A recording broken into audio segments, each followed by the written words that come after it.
அன்பர்கள் அனைவருக்கும் வணக்கம். முருகப்பெருமானுக்குரிய வளர்பிறை சஷ்டி திருநாள். இன்றைய நாளில் கந்தசஷ்டி கவசத்தை 36 முறை பாராயணம் செய்த பலன் கிடைக்க இந்த ஒவ்வொரு வரியையும் 6 முறை கூறி கந்தசஷ்டி கவசம் ஜபிக்கும் போது முருகப்பெருமானின் அருள் பரிபூர்ணமாக நமக்கு கிடைக்கும்.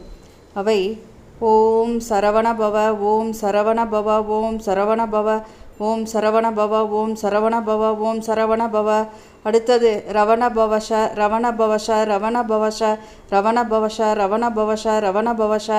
அடுத்தது வனபவஷர, வனபவஷர, வனபவஷர, வனபவஷர, வனபவஷர, வனபவஷர. அடுத்தது நபவஷரவ, நபவஷரவ, நபவஷரவ, நபவஷரவ, நபவஷரவ, நபவஷரவ. அடுத்தது பவஷரவண, பவஷரவண, பவஷரவண, பவஷரவண, பவஷரவண, பவஷரவண. அடுத்தது வஷரவணப, வஷரவணப,